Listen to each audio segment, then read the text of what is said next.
14 ವರ್ಷಗಳ ಕಾನೂನು ಹೋರಾಟ. ವಿಕಿಲೀಕ್ಸ್ ಸಂಸ್ಥಾಪಕ ಜೂಲಿಯನ್ ಅಸಾಂಜ್ ಬಿಡುಗಡೆ.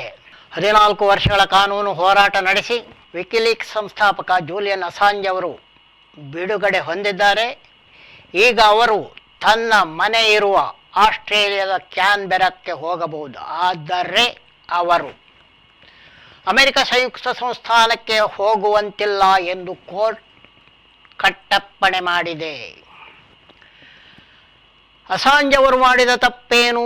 ಅವರು ವಿಕಿಲೀಕ್ಸ್ ಮೂಲಕ ಅಮೆರಿಕದ ಕೆಲವು ಸೇನಾ ರಹಸ್ಯಗಳನ್ನು ಹೊರಗಡೆ ಇದ್ದರು ಎಂದು ಆರೋಪಿಸಲಾಗಿತ್ತು. ಆಗ ಲಂಡನ್ನಲ್ಲಿ ಅವರ ಬಂಧನಕ್ಕೆ ತೊಡಗಿದ್ದಾಗ ಅವರು ಸ್ವಲ್ಪ ಕಾಲ ರಾಯಭಾರ ಕಚೇರಿಯಲ್ಲಿ ಅಡಗಿದ್ದರು ಹಾಗೂ ಸ್ವಲ್ಪ ದಿನ ಕಾಣೆಯಾಗಿದ್ದರು. ಆದರೂ ಕೂಡ ಅವರನ್ನು ಮುಂದೆ ಜೈಲಿಗೆ ಹಾಕಲಾಗಿತ್ತು.